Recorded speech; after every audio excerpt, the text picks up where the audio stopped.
Hello everybody, welcome to today's show. My name is Spencer Walsh. Thank you so much for joining us here today. Appreciate anyone who especially may be new, and also those who keep coming back show after show. It means a lot. And I hope you have an entertaining but informative 30 minutes to sometimes a little bit longer than that. So yeah, thank you for listening. Anyway, here's what's on tap for today. We're talking about President Biden's agenda, who's trying to fight it, and who is trying to save it. And surprisingly, they are all Democrats we're talking about today.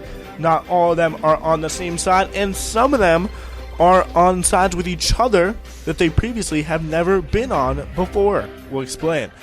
Also, just pretty much, I don't know how bad this headline could possibly get here in NBC News. The DHS is currently seeking a contractor to run migrant detention facilities at, of all places, Guantanamo Bay, and guards who speak Haitian Creole. So, it's really quite incredible. Also, in good news, a slate of more than 50 progressive candidates out in Rhode Island who have a history of success are going to try and take a big chunk of the Rhode Island state legislature after, again, having success in the 2019 elections. We'll see how they do, and Ryan Grimm is going to read a little bit about them on today's show. And also a piece from New York Times, Bret Stephens, about New York's superstar progressive. And guys, guess what? It's not AOC. Aw shucks. Yeah, noted progressive Bret Stephens is going to come and try to tell progressives who, this is your new leader. Not likely.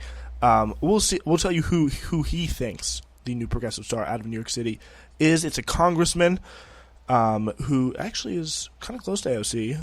We will explain. But first, we are taking you from New York to Washington, where President Biden hosted a series of meetings on Wednesday with Democratic lawmakers, including party leaders, as he worked to smooth over deep divisions within his party about his multi-trillion-dollar domestic agenda. And there really is.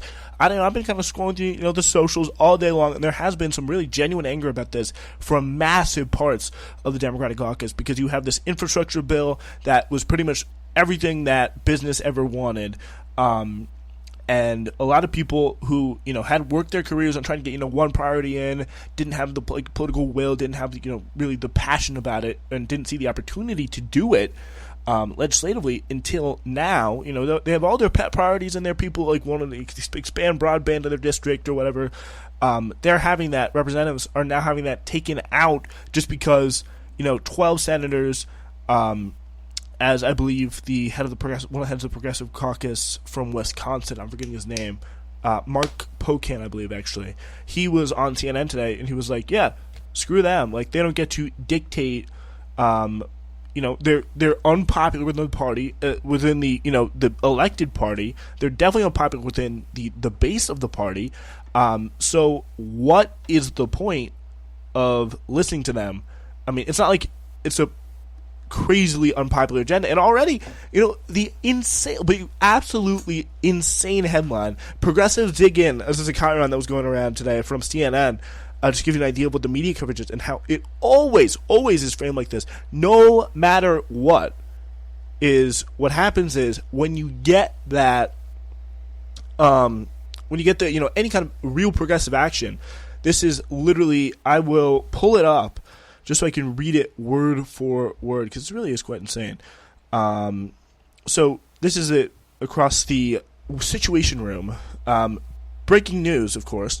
Progressive Dems dig in, threaten to tank the Biden agenda. Literally, completely, truth is lies, freedom is slavery. This is literally George Orwell 1984, folks. It's happening right now.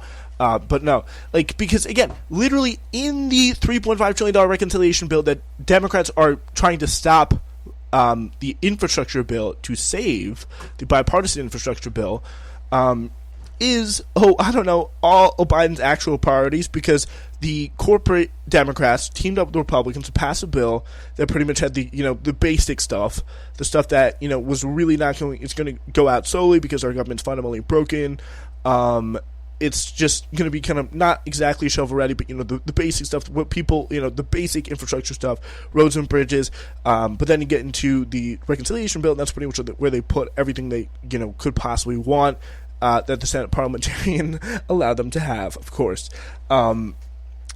You got all the priorities in there that so many people have been working on this stuff. David Dayen was talking about this on Twitter. It was like they've been working on the stuff, they want it in there, and there is real frustration, which we have not seen before. There is real frustration within the Democratic caucus, widespread parts of it, about all these priorities just not getting in there.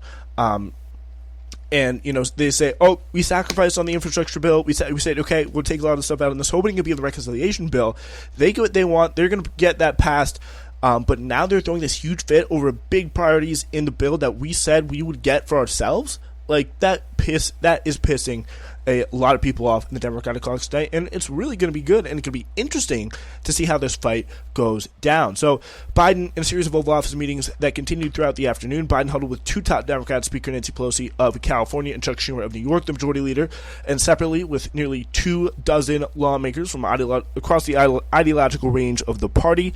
The flurry of meetings came as both pieces of the economic agenda, a $1 trillion bipartisan infrastructure bill, which progressives have said they will hold up if they don't get, and it looks really credible that they will do so, if they don't get what they want, which is a $3.5 trillion reconciliation bill passed alongside the infrastructure bill. So so the majority leader, and separately with nearly 24 lawmakers from the ideological range of the party, again, this in the New York Times here, the flurry meeting, they really don't, again, this is the framing of the everywhere in mainstream media framing, perfectly exemplified here in this package. The flurry of meetings came as both pieces of his economic agenda, a $1 trillion bipartisan infrastructure bill, and a second expansive $3.5 trillion social safety net package that supporters intend to push through with only Democratic votes, appears to be on a collision course with moderate and liberal Democrats jockeying for leverage in a narrowly divided Congress.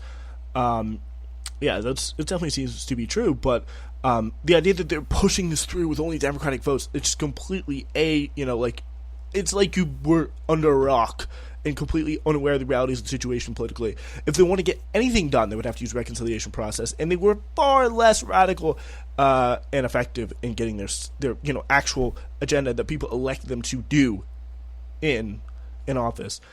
They were far less effective than they could have been.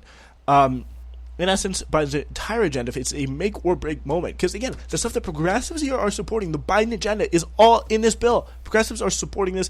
$3.5 trillion was, as Bernie Sanders already said, a compromise.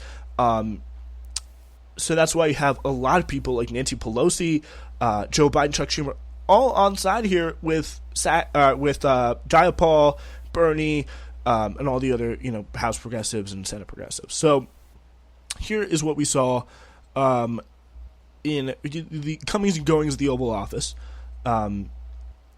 where Biden, according to Jen Psaki, said she tried to see his role as uniting and as working to bring people together over common agreement on a path forward. The smart money on this is that the reconciliation bill eventually gets significantly watered down, and it's just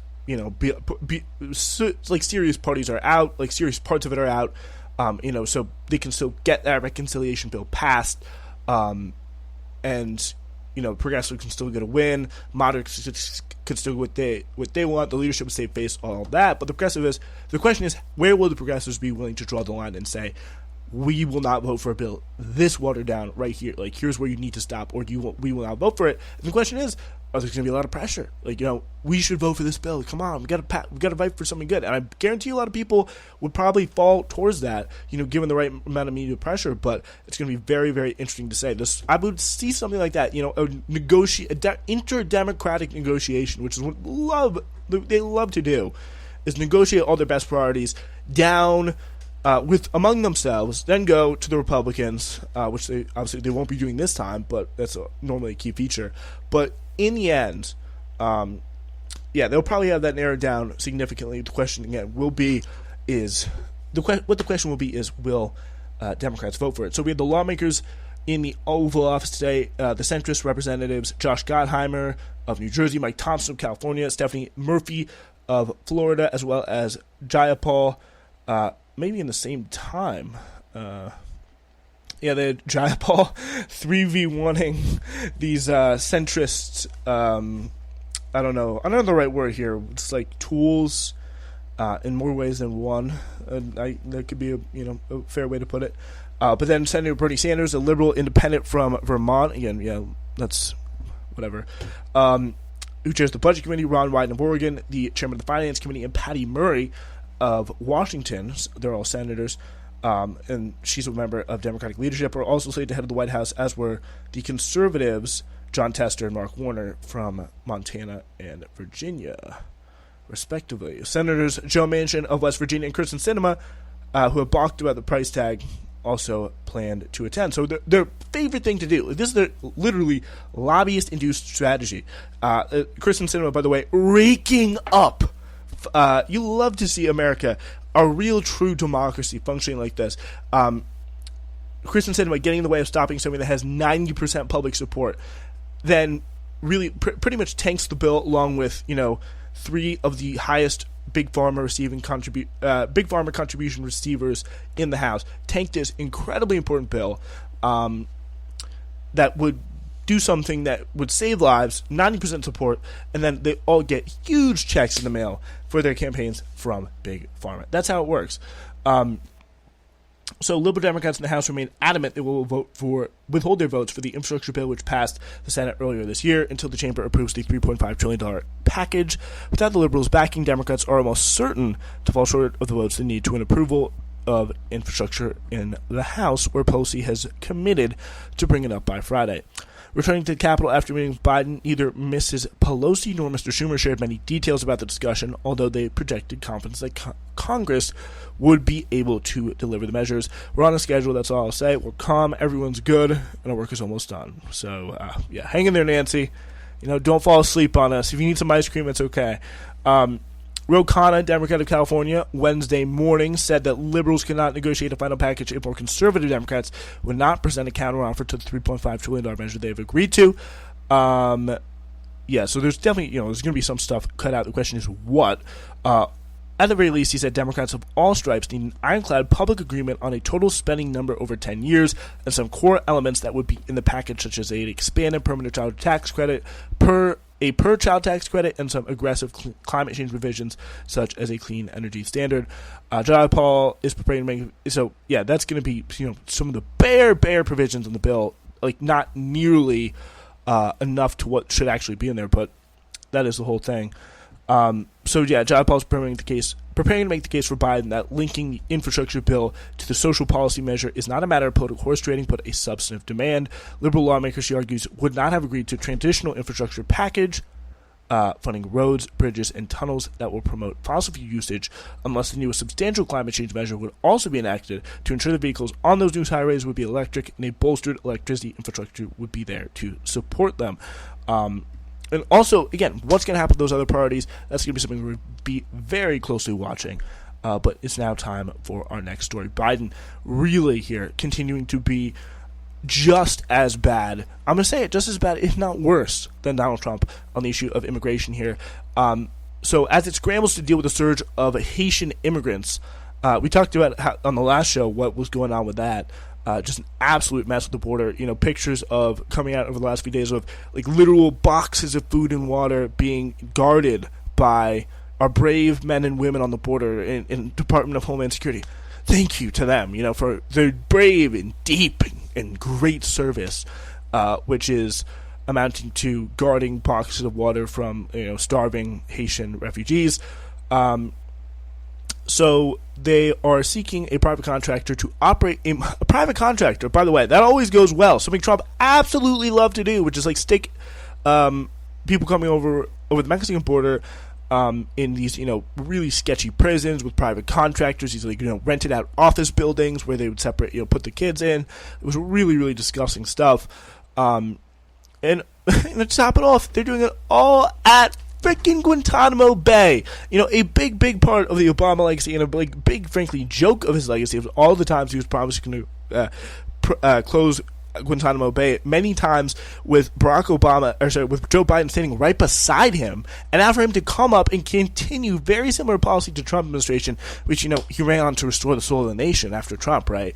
To continue the same policy in Guantanamo Bay, which his best friend Barack promised he would close down a gazillion times and never did. And I don't know if Joe Biden's actually ever made that promise, but I would not be surprised if he did at some point or another. But yeah, really, really crazy.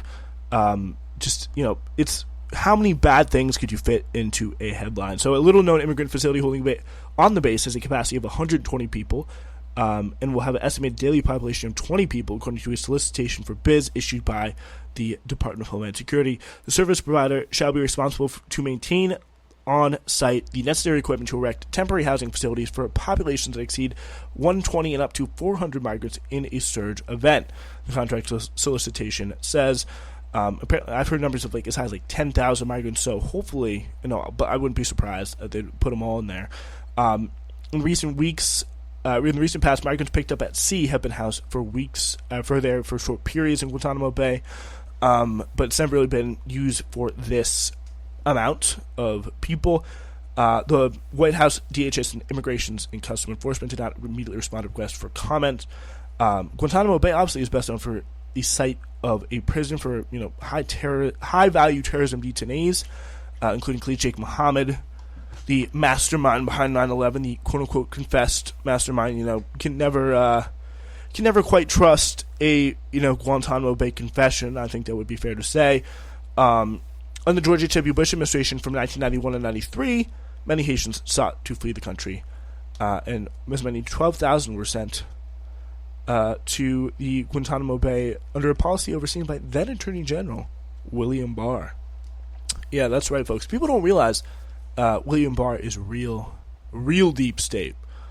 All right, we're going to take a quick break. In a minute, we'll talk about Rhode Island politics. Getting pretty exciting, folks.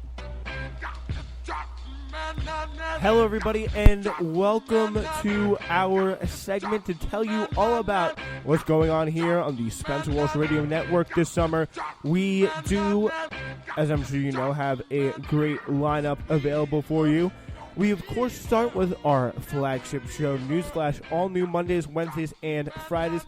Uncultured, irregularly back every Saturday with live music and sports analysis with my co-host for the summer, Bennett Laxton. Hidden History will be brand new every Thursday on a bit of a hiatus, but will return shortly. It's the summer of podcasting. It's the summer of sounds. All you got to do is just keep listening wherever you get your podcasts, always here on the Spencer Walsh Radio Network. So the political winds here are changing in Rhode Island, of all places. So Ryan Grimm here in The Intercept reporting on a slate of more than 50 progressive candidates looking to take over Rhode Island. So the candidates including a gubernatorial ticket with Matt Brown and Cynthia Mendes will coordinate through a statewide co-op, which is very interesting. So an unprecedented, literally, at the state level, I think doing this is very smart and pretty easily replicatable in a lot of states, especially the deep blue states.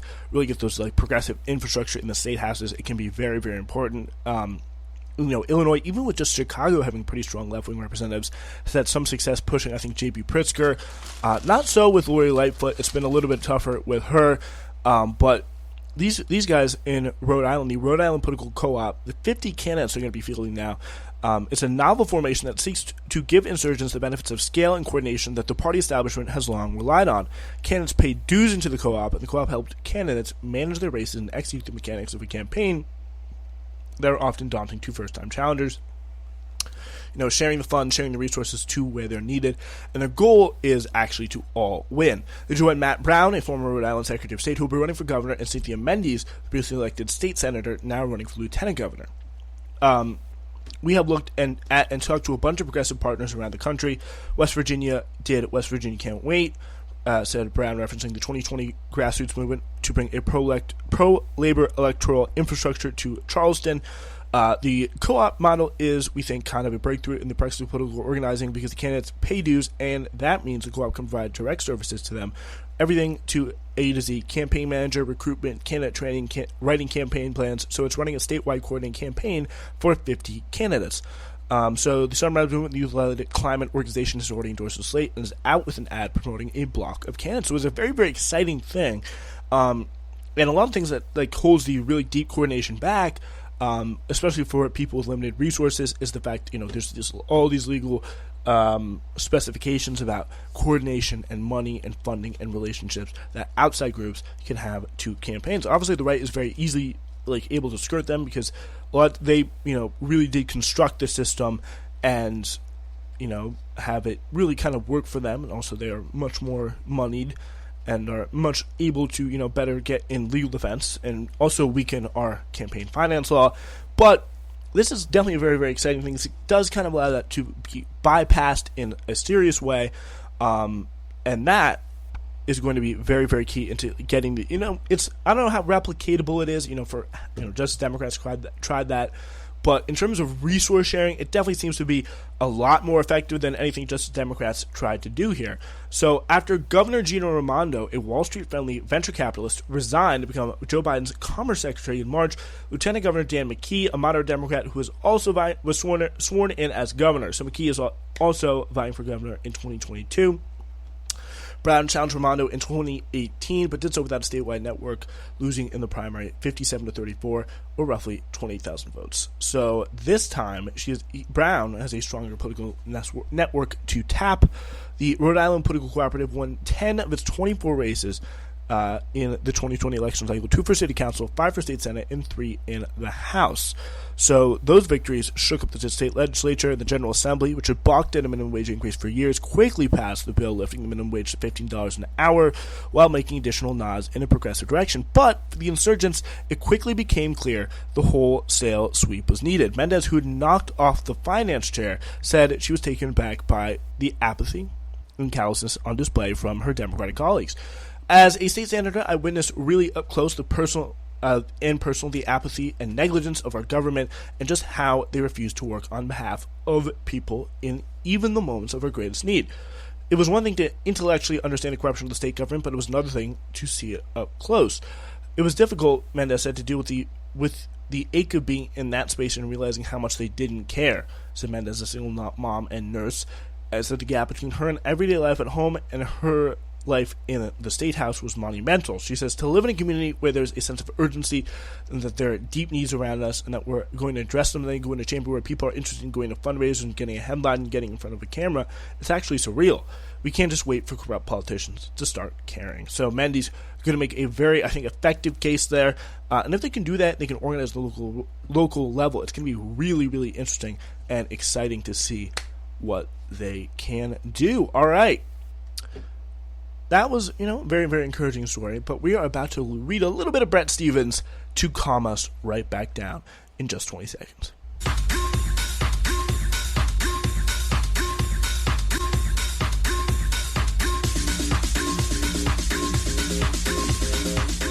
Buckingham Palace has announced the death of His Royal Highness the Duke of Edinburgh.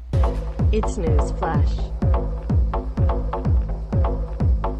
So Bret Stephens, he's the columnist for the New York Times, probably their most right-wing columnist, and obviously, I think unfortunately, the best they can do is a never Trumper Republican, just because they, I think, really want to feed to their upper class liberal audience, because a lot of them, I think, they do believe what Nancy Pelosi has literally said multiple times, is that we need a big, strong Republican Party to have dinners with and go have beer summits with and all that fun stuff.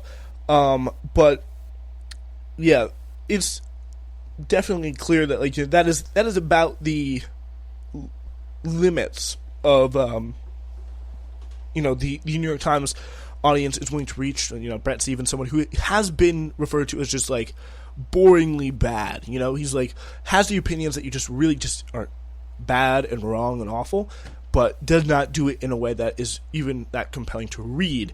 But we'll see here. he writes a very interesting headline. It kind of caught my eye a little bit, being shared a little bit today. New York superstar progressive isn't AOC, Bret Stephens says. Who is it? Well, it is Congressman Richie Torres of New York's 15th District. And last time I heard this guy, a lot of people, a lot of people, I think, actually tried to make him with AOC because right around the time of the May bombings, he released a tweet that was like, people are really being rough to Israel right now. Let's keep them in our thoughts, as they were just lobbing bombs at every single civilian target they could find in Gaza. That was something that really kind of caught my eye. And a lot of people were like, here's this young male AOC from kind of the same place making a strong statement that we agree with. Wow, let's profile him. He's just like AOC, right? But here they say right away, first sentence, Richie Torres, a congressman from America's poorest district, New York's 15th in the Bronx, quietly bristles at the AOC comparison no one was making because nobody actually knows who that guy is. There's a sense in which the media narrative diminishes me. Again, what, media narrative? He tells me over a plate of pasta at a restaurant in Bronx's Little Italy. When I raised the subject of his notorious fellow Democrat from an adjoining district, AOC, he says, I resist the temptation to fit into a preconceived narrative. Ooh, look at him. Oh. My career in politics long predates the Squad. Okay, so this guy, I believe he's like one of the first openly gay congressmen. Actually, now that I'm remembering a little bit more, he won in, I think, a district that was, people were kind of worried it would be run by Ruben Diaz Sr., who's the kind of big Trump-supporting Democrat, who's son of the president of the Bronx. So that's kind of a little bit of more just random thing that I just remembered about Richie Torres. A lot of people, again, they tried to say he was like a little progressive, but it was kind of clear that he just was not, the same. No need to explain who and what is meant by the Squad. No, you're right about that. Not long after lunch, AOC once again became topic A of national conversation, posturing politically while posing pictorially at the Met Gala. Again, great writing here in the New York Times. A bigger mystery is why Torres, who was emphatically not at the gala, hasn't become a household name in the United States. Well, because his policies nobody likes or agrees with, and he's a boring person who's never on TV. How about that? On the identity and background scorecard, he checks every progressive box. And, I think the reason why I think the people, this actually, this actually may not be less true than when she was first elected, but the reason why I like AOC is because she fights for policies that I agree and not because she's Afro-Latino. But Richie Torres is as well, which is, perfect. The son of a single mom who raised 3 children working as a mechanic's assistant on minimum wage salary of $4.25 an hour. A product of public housing and public schools. I wonder what, by the way, Bret Stephens, or Richie Torres for that matter, thinks about the minimum wage today. Interesting. A product of public housing and public schools, a half-brother of 2 former prison inmates and NYU dropout, the Bronx's first openly gay elected official when he won a city council seat in 2013. At the age of 25, the victor over a gay-bashing Christian minister when he won his House seat last year. He's dazzlingly smart. He sees himself on a mission to radically reduce the racially concentrated poverty in the Bronx and elsewhere in America. It's a very fair goal to have. Respect to him. In other words, Torres is everything a modern-day progressive is supposed to look like and be like, except in one respect.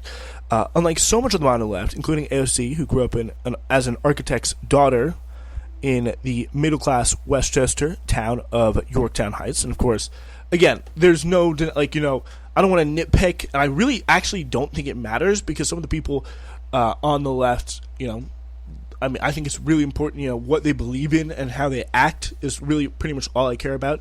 I don't really care about, what they could have grown up, for example, in a very rich place in New York and gone to a boarding school and then gone to literally create the American welfare state. But anyway, it's she's definitely had some things that, she spent some of her time in Yorktown, but then her dad died when she was 18. I don't know her entire background, because, again, I don't really care, but I think it was, a struggle for her to pay to college. She wasn't, her mom, was a housekeeper. I think her home was actually foreclosed upon. I'm not entirely sure, because, again, I don't think it matters, because with these people, you can pump out a paragraph on all these people's like personal ID points, but literally policy just does not compute. Like political worldview and like actual vision for the world just does not seem to matter. Like we just get one, oh yeah, he wants to reduce racial poverty throughout the country. Oh, how do you want to do that? That's a very interesting question. Like, you know, like that seems to much better write an article about, but oh, you know, he's gay. What were some of the things? He was like, he was the first openly gay, you know, not that that's not like, you know, a serious milestone, but, you know, single mom who raised 3 children working as a mechanics assistant on minimum wage salary of $4.25 an hour. Like, that's a tough background, you know, I respect you for that background, whatever. But, and I honestly don't know his position on the minimum wage, but if he's going to go into Congress and advocate for, you know, not raising minimum wage, I don't care that his mother worked for the minimum wage, you know. It does not seem, it just don't see why it matters to me. He says, I don't hire ideologues or zealots. Okay. Details me on a walkthrough in his district. Most people in the South Bronx are practical rather than ideological. Their concerns are bread and butter, health and housing, schools and jobs. Like, I would not, like, this is a really kind of common trope because AOC's, like, on TV a lot. But she, I think, has to be one of the most, like, connected, like, districts. You know, in England they call them, like, constituency MPs because, like, they're always in the constituency, they're talking, they have great relationships with all, like, the local figures in the constituency. Like, they know what's going on in their district. And I think AOC has been, you know, if you look at any video of her in, you know, the district, people seem to very much respect her. She's overwhelmingly popular. You know, the media attention probably has helped her in that district. And also, you know, she's like does things like send people texts after hurricanes, like to see how they're doing and if there's anything they can do, you know, to help them or help them like deliver supply, do mutual aid, like really go out there and help the district in ways that not many people do. You know, Richie Torres may have been, you know, at an AIPAC fundraiser while, you know, who knows what AOC was doing. You know, I don't know. Like, I mean, if you look at his open secrets, he's got, you know, you knew this had to come out. You got, you know, 47,500 from the Blackstone Group. You got all these people from very, you know, like nice industries from, you know, 10,000 from real estate development. You know, big thing in the Bronx, a real estate development pack. I mean, this is a very interesting. Like, the more I look at his contributions, like NYC Councilman Richie Torres accepts thousands from billionaire Daniel Loeb, despite saying he wouldn't take the investors' money after racially charged comments. So really quite a great story and kind of a very Democratic thing to do, like Democratic Party thing to do. And then again, I know I mentioned AIPAC before. He was endorsed by DMFI, which is not only a very right-wing Democratic PAC, but also very well connected to AIPAC. So yeah, I mean, again, he doesn't hire ideologues or zealots, but who does he hire? I think it's worth the examination. What this translates to is a 21st century civil rights agenda based on pressing working class needs for affordable housing, better schools, safer streets, and good health care. The goals are progressive, but the solutions for Torres have to be pragmatic. So it's very much a classic thing that, you know, centrist people like to do. Say, we want to do these things, but we want to do them in the slowest, least efficient way so that they'll never happen. But we really want to do them, and we're progressive, you know? Call us progressive. You better be calling us progressive. Like, that is it. Hillary Clinton also loved to, and it's really kind of a shame to see this coming back up again. But he's also consumed by the crisis of affordable housing, probably the single biggest challenge facing low-income New Yorkers. When Mayor Bill de Blasio's early drafts for solving the crisis, Torres recalls involved building 75,000 units over 10 years. Yet the demand was closer to 6 times that number. Even if we created 75,000 tomorrow instead of 10 years, we'd catastrophically fall short between bridging the gap between supply and demand. So yeah, this is classic, great progressive answer. Again, this is real the progressive policies of the future here. The new progressive superstar.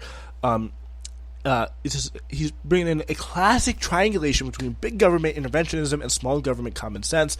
He wants to greatly increase the Section 8 federal voucher program, turning it into a new federal entitlement, housing vouchers for all, he calls it, that would ensure that no American family would need to pay more than 30% of its income in rent. Doing so would instantaneously make millions of units affordable for the lowest income houses. Definitely sounds like an alright idea. But he also understands the need to streamline the public review process to increase the supply of housing stock. And also, by the way, maybe you want to do something a little bit about, the absolute insane, like, private equity takeover of many, renting units in, like, throughout the country, like trying to make America a nation of renters. Torres is also particularly alarmed by the phenomenon that Russian-American evolutionary anthropologist Peter Turchin calls elite overproduction. We produce far more college graduates than there are elite positions for those graduates to occupy, Torres observes. When those graduates find themselves deep in debt, shut out of the kinds of jobs that were promised and crushed by the cost of housing, it's bound to have a radicalizing effect. It's a pretty good point. It's a strong argument for more vocational schools. I don't know. That's not exactly where I would go with that. But, reorganizing vocational schools. Oh, yeah. Okay, that's trade. I read that wrong. But it's also an FDR call to save capitalism from itself, lest the people Torres calls New Jacobins gain further grip. Speaking of FDR, there will be a formidable New York governor's race next year. Torres would be a formidable primary opponent to the new governor, Kathy Hochul, as perhaps the most singular political talent of his generation. He is one progressive who could, at last, do more to unite the nation, further to divide it. There's definitely some research that I need to do about this housing vouchers for all plan. I am not trustworthy of it. But, and I do think, if we're talking about housing vouchers for all, housing guarantees for all, there's definitely, like, stronger ways to do it. But then, I think it's, what, I'm going to say this. Have to keep an eye on Richie Torres. There's a very good chance with him, the Bret Stephens seal of approval, his career is dead now. But we will see. That's all we got for you guys today in Newsflash. Thank you so much for listening. We'll see you next time.